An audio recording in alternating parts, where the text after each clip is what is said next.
Patrick Kluivert resmi pimpin timnas Indonesia, siap-siap banyak pemain grade A gabung skuad Garuda. Patrick Kluivert, ya pria Belanda itu kini banyak dihujani sentimen baik positif maupun negatif dari publik sepak bola Indonesia. Ia dianggap sebagai pelatih yang tak akan becus memimpin timnas Indonesia. Akan tetapi di balik penunjukan Kluivert ini ternyata tersimpan misi khusus, yakni mendatangkan lebih banyak para pemain keturunan grade A. Kluivert ibarat magnet bagi pemain yang tadinya ogah-ogahan jadi makin tertarik gabung timnas Indonesia. Hal itu bahkan sudah ia buktikan saat menukangi timnas Curaçao. Lantas, siapa saja pemain grade A yang bakalan dibawa oleh Kluivert? Pemain yang santer dilaporkan akan segera dinaturalisasi adalah Jairo Riedewald. Mantan pemain Crystal Palace ini sudah disinggung langsung oleh Erick Thohir saat jumpa pers pemberhentian STY. Menurut pengakuan ex-Jo PSSI Arya Sinulinga, penunjukan Kluivert sebagai pelatih telah membuat Jairo Riedewald berubah pikiran. Yang tadinya ogah-ogahan, kini bahkan sudah mengatakan ya untuk segera gabung. Pemain yang berseragam Antwerp itu bahkan sudah menyiapkan dokumen untuk segera diproses. Proses naturalisasi Jairo diharapkan rampung sebelum Maret. Artinya, sang pemain sudah tersedia saat melawan Australia dan Bahrain. Kehadiran pemain yang juga punya darah Suriname seperti Jairo diharapkan mampu menambah kekuatan di lini tengah, khususnya sebagai gelandang bertahan. Duetnya dengan Ivar Jenner atau Tom Haye akan menciptakan kombinasi yang seimbang. Perannya yang lebih sebagai tukang jagal dan membantu pertahanan akan membuat lini tengah timnas Garuda tak mudah diacak-acak.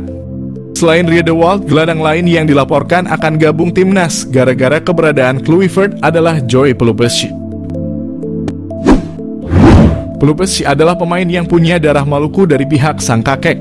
Dirinya pernah tertarik untuk bergabung dengan timnas Indonesia gara-gara bujukan teman dekatnya, Saine Patinama. Pelupessi akan menjadi amunisi tambahan di posisi gelandang bertahan yang bertipe petarung seperti Jairo. Apalagi pemain ini adalah mantan anak asuh kesayangan Kluivert dulu ketika menangani Jong Twente. Nama mantan pemain PSG Mitchell Bakker mencuat sebagai calon kuat naturalisasi berikutnya timnas Indonesia. Kedatangan Patrick Kluivert akan membantu memuluskan jalan Mitchell Bakker untuk dinaturalisasi. Ketum PSSI pada jumpa pers Senin 6 Januari sempat mengatakan bahwa dokumen garis keturunan Bakker masih akan dicari dan dipastikan. Meski agak sulit, namun PSSI akan terus berupaya untuk memproses Bakker. Jika sukses dan tak terkendala dokumen, Bakker akan menjadi bek serba bisa di skuad Garuda. Ia bisa dijadikan sebagai bek tengah sebelah kiri atau wingback kiri di format 3 back. Selain itu, kehadiran Bakker akan menambah opsi bek kidal timnas selain Justin Hubner, Saine Patinama, maupun Calvin Verdonk.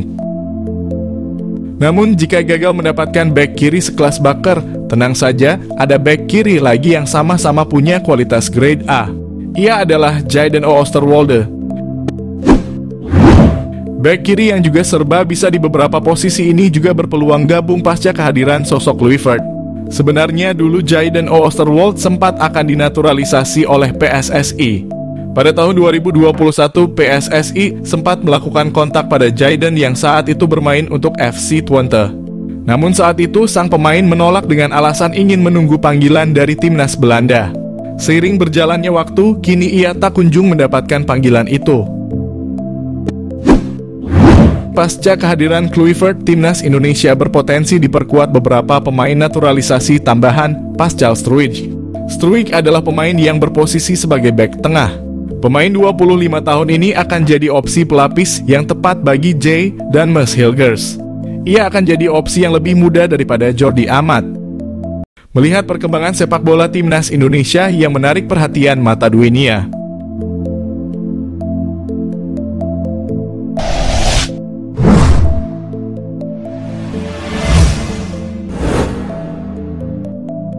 Di bawah federasi yang dipimpin Erick Thohir dan di bawah asuhan kepelatihan Shin Tae-yong, timnas Indonesia mampu menunjukkan taringnya dalam menghadapi rival-rival kuat yang bahkan klub-klub besar yang sudah terbiasa berkompetisi di level dunia.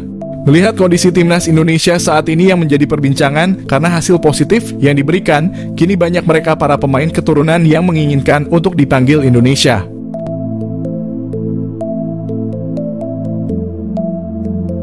Namun hal itu tidak mudah. Sebelum bergabung timnas Indonesia mereka, para pemain keturunan harus melewati beberapa proses dengan persyaratan yang harus terpenuhi. Salah satunya menempuh proses naturalisasi. Sementara itu FIFA hanya memperbolehkan suatu federasi menaturalisasi pemain jika memiliki darah keturunan maksimal dari kakek atau nenek, bukan buyut. Menariknya, hal seperti ini juga terjadi di Indonesia. Banyak pemain yang katanya punya darah keturunan tapi tak mendapat restu dari FIFA untuk membela Indonesia.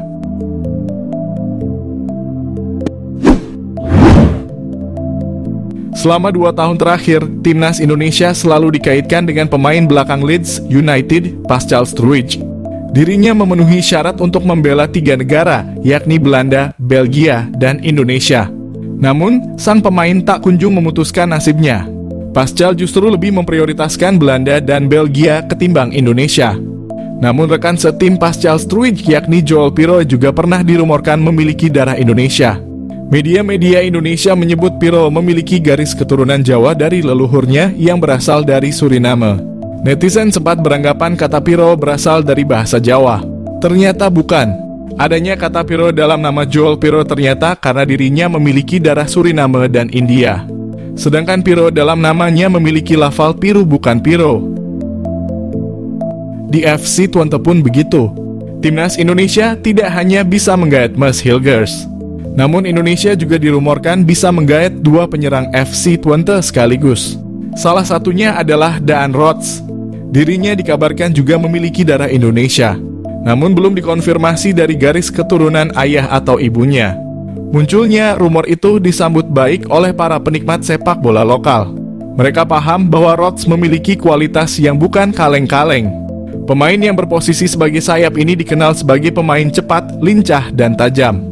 Sayangnya proses naturalisasi Daan Rots batal dilanjutkan karena FIFA meragukan garis keturunan sang pemain.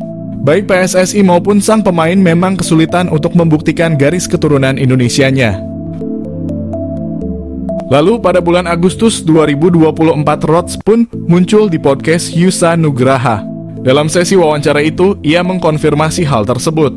Rots cukup kecewa karena ternyata tidak bisa membela Indonesia. Selain Daan Rots, masih ada satu nama lagi dari lini depan FC Twente. Dia adalah Sam Stegen. Pemain yang berposisi sebagai gelandang serang itu juga menarik perhatian fans tim nasional Indonesia. Bagaimana tidak? Saat dirumorkan memiliki darah Indonesia, Stegen sedang dalam performa apik bersama Twente. Namun saat dikonfirmasi oleh tim ahli PSSI ke PSSI, Sam Stegen ternyata tidak memenuhi persyaratan untuk dinaturalisasi. Itu karena pemain kelahiran Den Haag itu tidak memiliki garis keturunan Indonesia. Kedua orang tuanya merupakan asli Belanda. Dan leluhur Sam Stegen pun murni orang Belanda, bukan Bleachfirst seperti Maarten Paes. Selanjutnya ada Rian Flamingo. Bek PSV Eindhoven itu pernah masuk radar Shin Tae-yong. Pelatih asal Korea Selatan itu bahkan sudah naksir sama kualitas Rian sejak dirinya masih memperkuat FC Utrecht. PSSI pun sudah mengkonfirmasi bahwa Rian memiliki garis keturunan Jawa Suriname dari leluhurnya. Sayangnya, upaya itu terhalang restu FIFA. Otoritas sepak bola dunia itu menganggap Rian Flamingo tidak eligible membela timnas Indonesia karena darah keturunannya berasal dari buyutnya. Rian merupakan generasi keempat di keluarganya. Bila mengacu pada regulasi FIFA yang disebutkan, seorang pemain bisa dinaturalisasi jika darah keturunannya maksimal sampai kakek dan neneknya, atau maksimal 3 generasi. Karenanya proses naturalisasi Rian pun tak dilanjut oleh PSSI. Kabar tak memenuhi syaratnya Rian Flamingo membuat timnas Indonesia kehilangan salah satu pemain keturunan berbakatnya. KNVB Kempes dan para jebolan yang dicomot timnas Indonesia. Timnas Indonesia kini dipenuhi talenta-talenta hebat keturunan Belanda yang digembleng lewat KNVB Kempes. Terbukti pengaruh didikan KNVB Kempes itu banyak hasilkan pemain berkualitas. Meski pernah dijajah lama, kini Republik Indonesia berhubungan baik dengan Belanda. Pasalnya, negara para company itu ternyata banyak memberikan sumbangsih nyata pada negeri ini soal sepak bola. Sebelumnya perlu kalian ketahui bahwa dari beberapa pemain yang keturunan yang dinaturalisasi PSSI, tak semuanya merupakan jebolan KNVB Kempes. Pemain seperti Jay Itzes, Nathan Chuaon Sainepatinama, dan Rafael Struijk bukanlah jebolan KNVB Campus. KNVB Campus merupakan kompleks pelatihan milik Federasi Sepak Bola Belanda yang ada di kota Zeist. KNVB Campus bisa disebut sebagai otak dari perkembangan sepak bola yang ada di Belanda. Inilah yang menjadi pusat eksperimen di mana KNVB bisa melakukan riset untuk membuat inovasi baru dalam sepak bola. Dalam bekerja, mereka akan berkolaborasi dengan berbagai universitas ataupun pihak-pihak terkait dalam pengembangan sport science demi meningkatkan kualitas pemain. Selain pengembangan sport science, KNVB juga punya liga yang terstruktur dan berjenjang dengan jumlah 10 kasta. Dari jenjang liga yang terstruktur dapat menjamin jam terbang para pemain muda di Belanda. KNVB ingin memastikan bahwa seluruh pesepak bola di negeri kincir angin berhak memiliki jam terbang yang cukup sedari muda. Lantas, siapa saja pemain timnas Indonesia jebolan KNVB Campus? Seperti apa yang dialami oleh pemain keturunan Indonesia di Belanda? Misal saja Tom Haye dan Sandy Walsh. Sejak tahun 2006, Tom Haye sudah ditempa di Jong AZ Alkmaar. Sampai akhirnya, Tom Haye berkesempatan mencicipi debut berseragam timnas Belanda U15 pada tahun 2009 bersama Sandy Walsh. Selain Walsh dan Haye, pemain keturunan Indonesia lain yang merupakan jebolan KNVB Campus adalah Calvin Verdonk dan Kevin Dix Bakarbeshi. Mereka berdua pernah bermain bersama ketika membela De Oranje U19 asuhan Aaron Winter. Pemain berikutnya yang merupakan jebolan KNVB Campus adalah Maarten Paes. Kiper FC Dallas tersebut sudah sejak 2016 berseragam timnas Belanda di level U19. Namun sebelum gabung timnas, talenta Paes sudah ditempa di Akademi NEC Nijmegen sejak 2012. Berbeda dialami dua pemain keturunan Indonesia jebolan KNVB Campus, Ivar Jenner dan Mees Hilgers. Baik Hilgers maupun Jenner, keduanya sama-sama hanya tampil sekali berseragam De Oranje sepanjang kariernya. Namun talentanya sudah lama digembleng di Jong Twente sejak tahun 2011. Pemain keturunan Indonesia lainnya yang merupakan jebolan KNVB Campus adalah Justin Hubner dan Ole Romani.